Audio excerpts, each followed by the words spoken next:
Así que para continuar y irnos al break, dice esta misma lámina, para cuantificar el beneficio económico se considera la información contemporánea con el objeto de análisis, incluyendo el beneficio económico proyectado, en la medida que dicha información sea soportada y sea razonable. Me quedo con lo de azul porque no es un tema para criticar ahora más esta cláusula, pero dice, dicha información esté soportada y sea razonable. Es importante aquí cuando dice, para efectos de este artículo, el beneficio fiscal no se considera como parte del beneficio económico razonablemente esperado. Claro, porque será contradictorio, pero me quedo con lo azul cuando les decía que la información esté soportada y sea razonable. Yo he dicho aquí y en otros foros que esta expresión del artículo 5A, que se refiere a razón de negocios y materialidad, son conceptos jurídicos indeterminados. Esta expresión que acabo de mencionar, concepto jurídico indeterminado, es una expresión jurisprudencial. La jurisprudencia dice que es un concepto jurídico indeterminado aquellos conceptos que tienen muchísima ambigüedad, que pueden tener diferente valor o diferente entendimiento para personas, lugares, regiones o momentos en que sucede.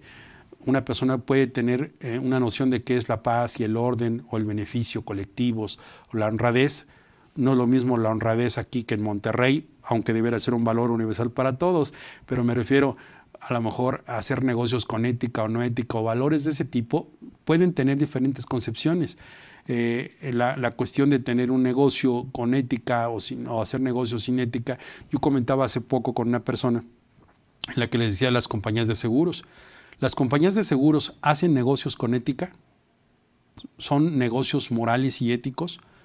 Porque estoy seguro que muchas empresas o los agentes de seguros o los brokers o las empresas que hacen ese tipo de operaciones ofrecen productos y servicios y venden cosas que a veces cuando quien contrata pues en vida las toma por una desesperación o por una expectativa y cuando muere pues ya no son. Imagínense ahora en estos tiempos de que te venden un seguro de vida y resulta que te da COVID o te mueres de alguna cuestión de neumonía atípica o lo que sea y resulta que te sale el seguro social, te asegura la compañía de seguros al decirte que pues que había un tiempo de espera, que era una enfermedad preexistente, que tu estado de salud no era el óptimo y tú ya contrataste y ya hiciste negocios y creíste que habías comprado un seguro de vida y al final ni te van a pagar y todo lo que estuviste dando mientras estuviste con ese contrato de seguro, pues no sirvió de nada. ¿Hasta dónde la cuestión de vender por vender? Entonces, hay negocios que tienen un beneficio económico, hay otros que tienen dentro de los seguros un beneficio fiscal. Hay gente que a lo mejor no le interesa el seguro de vida porque su vida la tiene resuelta y compra el seguro de vida porque las cantidades que aporta a través de los dotales o las sumas de rescate pues tienen un beneficio fiscal. Eso sucedió hace algunos años con la prevención fiscal de seguros, ¿no? El hombre clave, el seguro dotal, el de supervivencia, no les importaba vivir. Ay, te pago porque vivas 2 meses o 6 meses. Ahí es un claro ejemplo de lo que estamos hablando de normas antiabuso. Cuando haces actos jurídicos, cuando el fin realmente es totalmente raro, lo buscas con un beneficio fiscal más que con un beneficio económicamente esperado o proyectado. Un seguro de vida, me gustó el ejemplo, creo que es el más adecuado.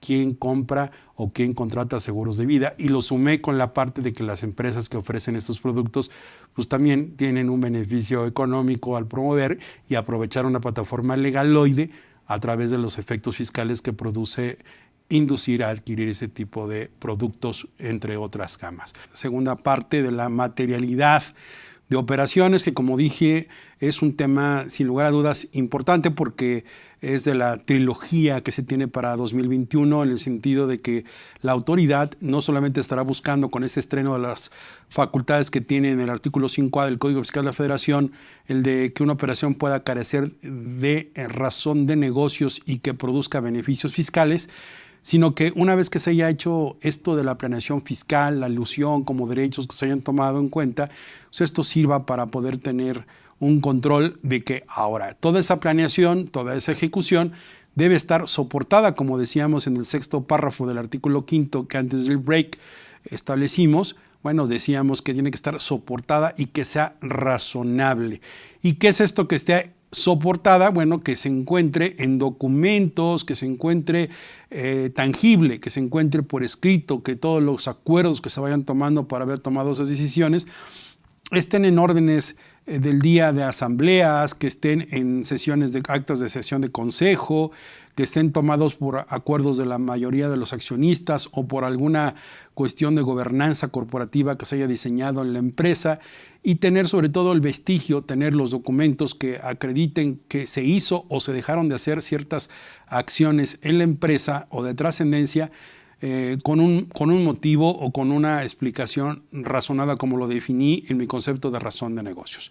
Entonces, sí es importante que esta parte de la materialidad nos quede, porque es un tema que llegó para quedarse, ya está desde 2014 prácticamente, y esta labor no ha cesado. Yo creo que los créditos fiscales que hoy se combaten en los tribunales tienen mucho que ver con este tema. Y antes de continuar con mi siguiente lámina, que es la que ustedes tienen en su material, que es el apartado 2, yo quisiera llevarlos ahora a la importancia de decirles por qué este tema que hoy presentamos en CADEFI, por qué sigue siendo vigente, por qué es un tema de los recurrentes o de los que debemos tener en stock, porque nos van a ayudar a tener claridad de cómo vamos a enfrentar la fiscalización o la prevención de toda la cuestión del ejercicio fiscal, no solamente de 2021, sino de 2020. Recuerden ustedes que se tienen 5 años para poder tener control de toda la instrumentación, de todo el control interno que debió prevalecer en la empresa. Y los esquemas reportables, los esquemas que tienen por objeto la cuestión del análisis de todas las decisiones que se fueron tomando y se fueron dando, todo esto implicaba de suyo el que nosotros pudiéramos tener en claro que 2014 fue un año, les dije, en la época de Peña Nieto, en el que hubieron estas reformas fiscales de fondo, principalmente en el artículo 69B del Código Fiscal de la Federación, que son operaciones inexistentes. Esto ha derivado muchísimo desde hace 6 años ya, prácticamente, si no por decirles que ya vamos por los 7 años, en las cuales, ¿qué hemos aprendido en 7 años como contribuyentes, como asesores? ¿Qué hemos hecho nosotros para tener ya claro estas nuevas instituciones de materialidad y razón de negocios, existencia de operaciones, cómo podemos justificarlas? Y juicios, centenares de juicios y sentencias, tanto del Tribunal Federal de Justicia Administrativa como del Poder Judicial Federal, se han dictado en torno al tema de operaciones inexistentes. Entonces, ¿qué hemos aprendido? ¿Cuántas veces ha evolucionado? Los cambios que ha tenido el artículo 69B, la incorporación del 69B bis para cuestión de transferencias de pérdidas de empresas. Todos estos cambios que se vienen dando no es sino por la experiencia que los mismos contribuyentes van dando de sí en el terreno, ya sea de las auditorías o de las formas en que la autoridad se empieza a percatar que existen prácticas de los contribuyentes que no les agradan o que no son tan debidas como ellos las refieren. Pero también están, por otro lado, las cuestiones de los juicios que han dado muestra de los quehaceres en diferentes salas del Tribunal Federal de Justicia Administrativa, en los mismos criterios de plenos de circuito o en la misma corte a través de la segunda sala que corresponde conocer de la materia fiscal. Entonces, esta experiencia de los litigios en jurisprudencias, tanto del Poder Judicial Federal como del Poder Ejecutivo, nos están dando la señal, el aviso de que, pues sí podemos tener en cuenta la cuestión de un análisis más puntual, ¿no? ¿Les parece que entonces, antes de continuar con esta segunda lámina, voy a proyectar, si producción me dice que podemos hacerlo ahora, voy a hacer el switch para cambiar a mi pantalla y poder llevarlos a la búsqueda? Sucede que el día 14 de enero se publica, después de bastante tiempo de no estarlo haciendo, de octubre a diciembre prácticamente, el quehacer legislativo del Tribunal Federal de Justicia Administrativa. Como es mi estilo, bueno, les he dicho que aquí vamos a entrar a lo que es, lo hice así, entré a Google, tienen ustedes ahora mi pantalla, entré al buscador por excelencia, le puse las iniciales del Tribunal Federal de Justicia Administrativa, me llevó al primer rubro, entro al sitio del tribunal, me aparece toda una serie de menú y bueno, escojo aquí donde ustedes ven ahora, revista Tribunal Federal de Justicia Administrativa, y en esta parte aparece esta revista que está publicada el día 14 de enero, es lo más actual, y significaría que ustedes tienen ahora 1076 páginas por leer, que estudiar. Obviamente yo de estas ya llevo varias, del 14 para acá, estamos hablando que en 4 días debo llevar unas 300, 500, pero lo que les quiero decir es que un tip, aquí lo he mostrado en algún otro curso, cuando vimos normas de información financiera y jurisprudencias, les enseñé cómo leer, y quisiera entrar nada más aquí a la descarga que estoy haciendo justo en este momento en mi computadora. Ya aquí está, ya la tengo la publicación, ya tengo el PDF de la revista del Tribunal Federal de Justicia Administrativa, el número 47, octubre 2020. ¿Y qué quiero decirles con este tema? Esta es la colección de jurisprudencias o tesis o criterios obligatorios o que han alcanzado el tema de la sala superior como jurisprudencia de este tribunal.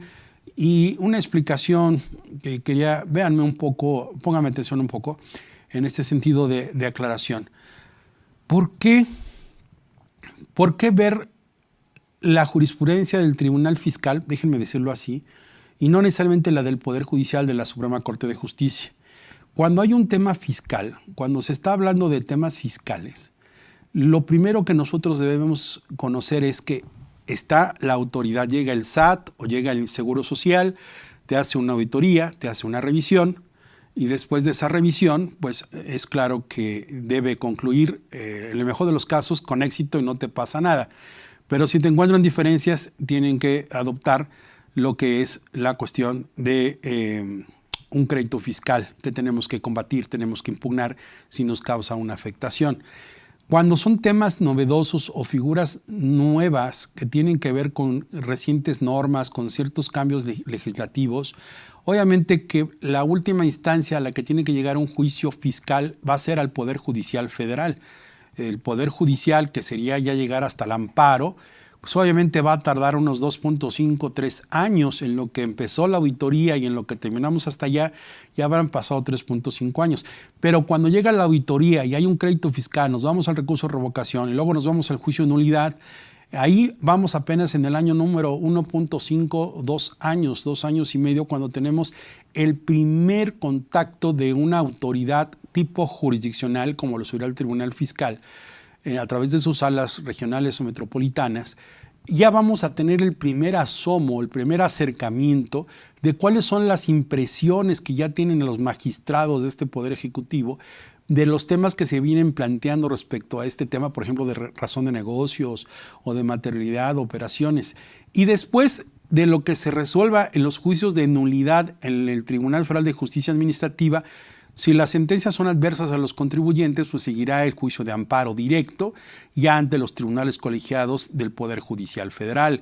Y después esto dictará posiblemente contradicción entre los plenos de circuito y dictaminará jurisprudencia que puede o no ser igual o parecida a la que haya resuelto en su caso el Tribunal Fiscal. Por eso es importante que conozcamos, y que siguen ustedes viendo en pantalla, esta revista del tribunal, porque es la primera forma en que tentamos el agua, si está muy fría, si está muy caliente, si está tibia. Es para que nosotros sepamos, en una expresión muy coloquial, de cómo están las cosas allá afuera, cómo están viendo los tribunales, al menos los administrativos, cómo están viendo los temas de controversia entre el SAT y los contribuyentes. Es un buen termómetro, esa es mi recomendación, que tengan en cuenta esto. Es un termómetro muy bueno para poder tomar decisiones. Estamos viendo cómo vendría la oleada o el sentido. Fíjense que recientemente, el año pasado, el propio Tribunal Fiscal decía que los criterios de PRODECON no son ni orientadores ni vinculativos. Él decía que la Procuraduría de la Defensa del Contribuyente muchas veces no tiene la competencia, la injerencia para tomar o hacer tomar un criterio de rectitud o de orientación para que tomara una línea, un asunto, sino que simplemente pues son criterios que emite la Procuraduría respecto a las quejas o estudios sistémicos que hace respecto a situaciones fiscales de los contribuyentes. Pero qué contradictorio cuando una de las salas del propio tribunal ha dicho que los criterios orientadores sí son, por ejemplo, los contenidos en Wikipedia. Válgame Dios, Dice la Biblia que se vendrán cosas peores. Bueno, lo cierto es que este criterio de Wikipedia, que por cierto cualquier persona le puede meter mano, yo ahora mismo puedo entrar a lo que es una deducción, al concepto de deducción fiscal en México, y a lo mejor le puedo adicionar ahí algunos conceptos elegantes, y ya queda guardado, y eso podría jugar como un criterio orientador para las decisiones que emite el tribunal. Pero no así las de Prodecon, que en verdad son más estudiosas, más sesudas, y que pueden tener un alcance totalmente distinto. Creo que nosotros nos hemos, como lo he dicho a lo largo de la mañana, nos estamos dejando llevar, perdiendo el foco en algunas otras cosas donde no vamos al camino central, estamos perdiéndonos en cuestiones superfluas o cuestiones que no tienen al fondo y nos estamos dejando llevar por cuestiones mediáticas. Diría la Organización Mundial de la Salud, por una infodemia, es decir, esta información falsa que a veces conduce a toma de decisiones equivocadas. Entonces, repito, la revista es una colección de tesis que emite el Poder Administrativo, el Poder Ejecutivo, a través de sus salas regionales de este tribunal, y nos van dando un criterio orientador para que tomen decisiones. ¿Por qué se las presento hoy?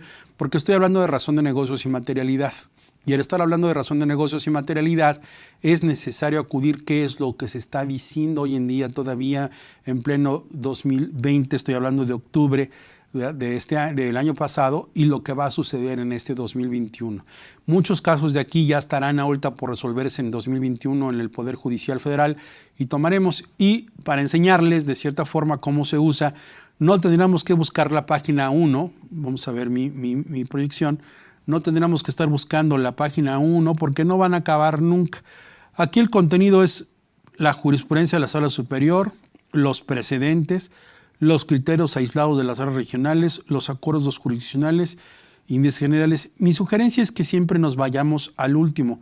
Este tip es muy importante. Nos vamos a ir a la parte del índice, porque ahí podemos encontrar la colección de todas las voces que nos puedan llamar la atención o que sean de nuestro interés, y sobre todo para que podamos nosotros ir viendo qué es lo que dicen en esas 1070 y tantas páginas, 1076.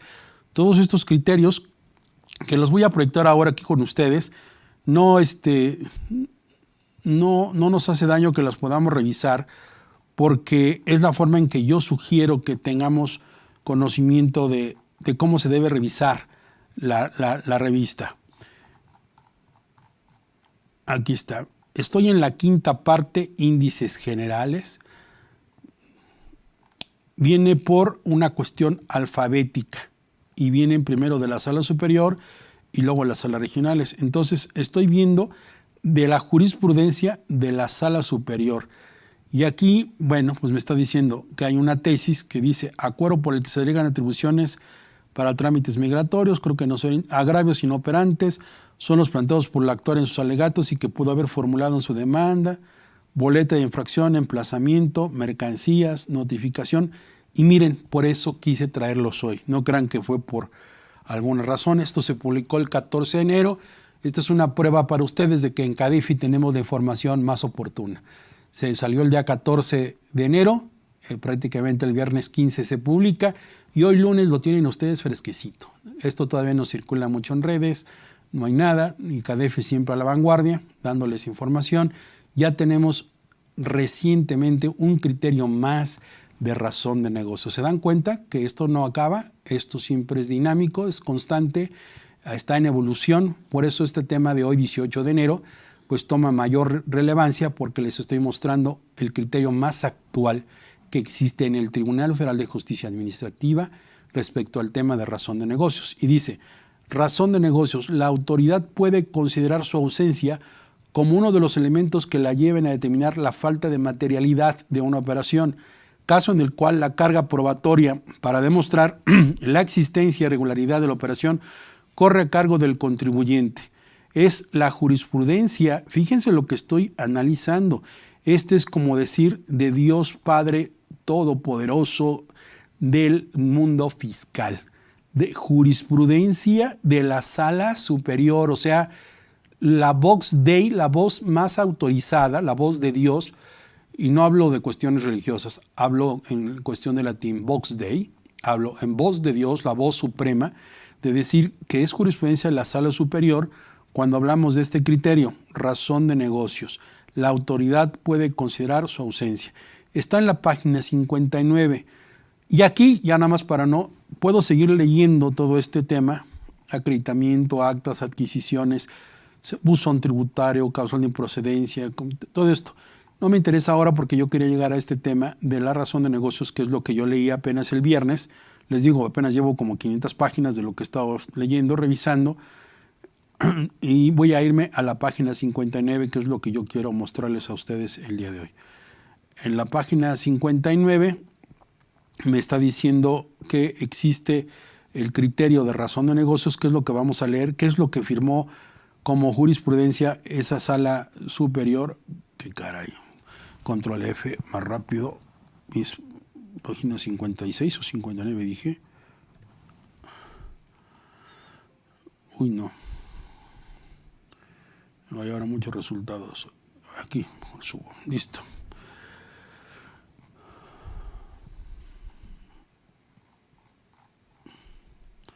Aquí está. Miren, entonces, esto es lo nuevo. Dice, revista número 47, octubre 2020, jurisprudencia número 8ª, jurisprudencia, primera sala superior, en la número 99, es de aplicación general. El rubro es razón de negocios. La autoridad puede considerar su ausencia como uno de los elementos que la lleven a determinar la falta de materialidad de una operación, caso en el cual la carga probatoria para demostrar la existencia y regularidad de la operación. Esto es lo peligroso, corre a cargo del contribuyente. Esto es lo nuevo que ustedes tienen que saber el día de hoy, que en un juicio, los que tenemos la carga probatoria para acreditar o demostrar que hay una razón de negocio somos nosotros. De entrada, en un pleito fiscal, los que tienen que explicar por qué hay una razón de negocio somos los contribuyentes.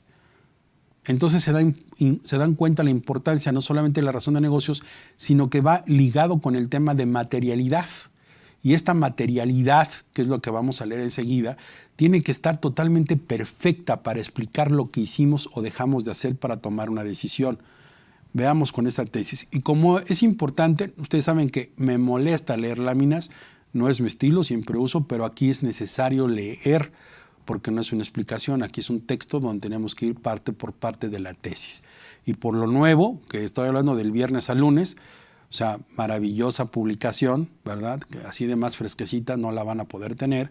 Dice así, legalmente no existe una definición de la expresión de razón de negocios.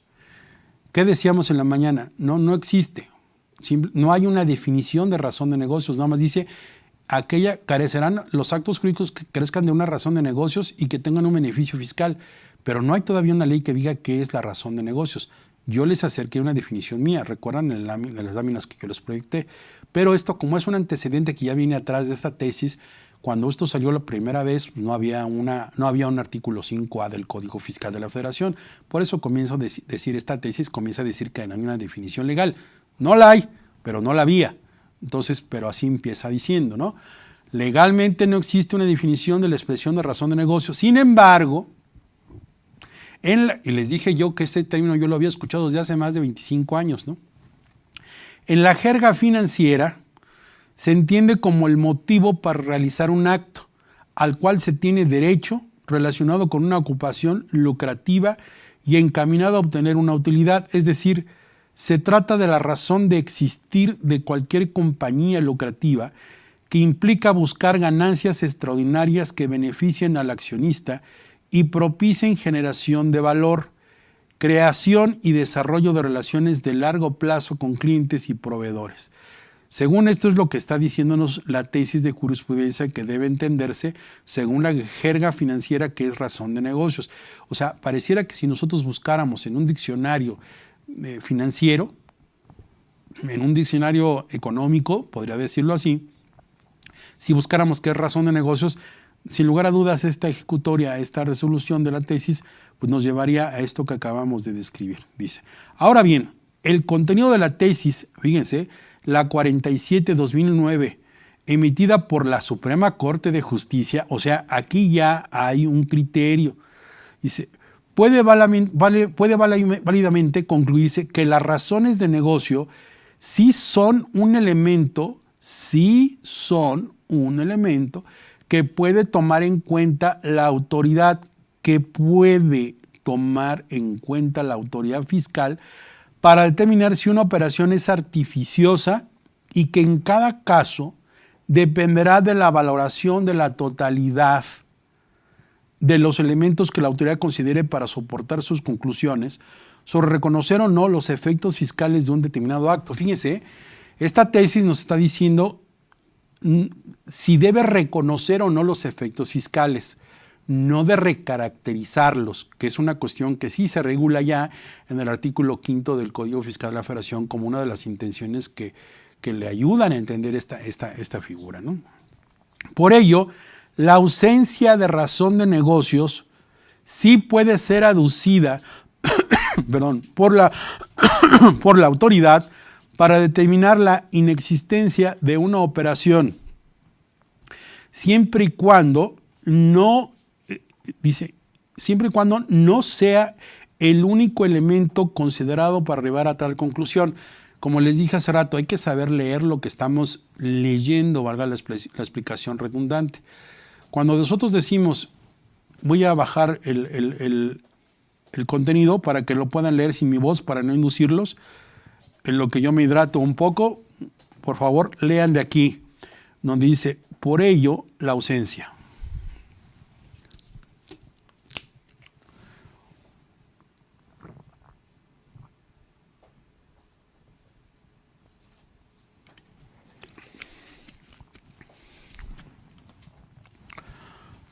¿Listos? Nos dice, por ello, la ausencia de negocios sí puede ser aducida por la autoridad para determinar la inexistencia de una operación. Primera lectura. La razón de negocios, ¿para qué sirve? No solamente como un postulado de la norma antiabuso o cláusula antielusión. Sirve también para reclasificar, recaracterizar una operación que debió ser de una forma y está aparentándose ser de otra. Y aquí, según esta tesis, nos dice también para la inexistencia de una operación. O sea, el tema de la razón de negocios no solamente es el artículo 5A, sino también el 69B del Código Fiscal de la Federación, porque tiene que ver con materialidad. ¿Se dan cuenta la importancia de este tema? Muy vital este tema el día de hoy, razón y materialidad, razón de negocio y materialidad, porque estos dos ingredientes sirven para muchísimas cosas, normas antiabuso y operaciones inexistentes. Entonces dice, la autoridad puede deducir que no tener una razón de negocios explicada, o sea, ¿por qué hiciste un negocio con un fin que no sea necesariamente el fiscal, sino por haber hecho un negocio que tuviera beneficios para tus socios o accionistas? Esa explicación que tienes que dar lógica, pues tiene que estar representada. Dice, siempre y cuando no sea el único elemento considerado para arribar a tal conclusión. O sea, la reflexión aquí es la siguiente. Nos está diciendo que si no hay otra forma de dónde acudir o entender lo que hiciste, pues entonces la única forma que tenemos que saber es la razón de negocios.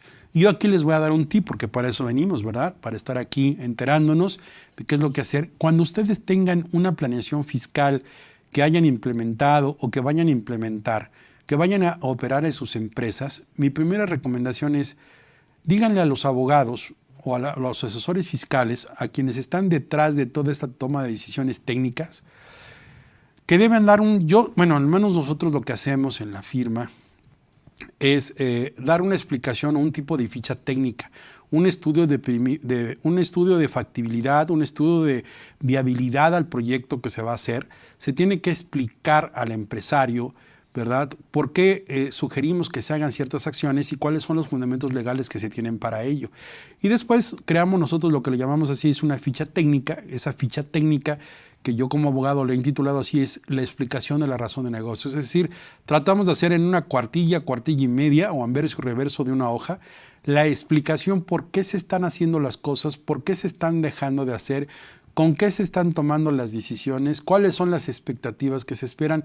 Esa explicación por escrito, sin tanto rollo, muy concreta, debe tener una redacción ejecutiva, una redacción corporativa en la que es como si en la realidad, y así debiera ser, cuando hay una sesión de consejo, cuando hay un acta de asamblea, cuando hay una asamblea reunida de accionistas, se está explicando por qué una compañía va a cambiar de modelo de negocio o por qué va a cambiar de proveedor o qué acciones va a tomar respecto a un problema que se avecina. Cuando se reúnen ese petit comité que toma las decisiones en la empresa, esas actas de sesión de consejo, yo sugeriría que ahí deban estar explicadas estas cuestiones de la razón de negocios. No quita nada, no lo exige, pero estamos dándole, este es un tip de superlujo, tipo platino, lo que les estoy diciendo, es un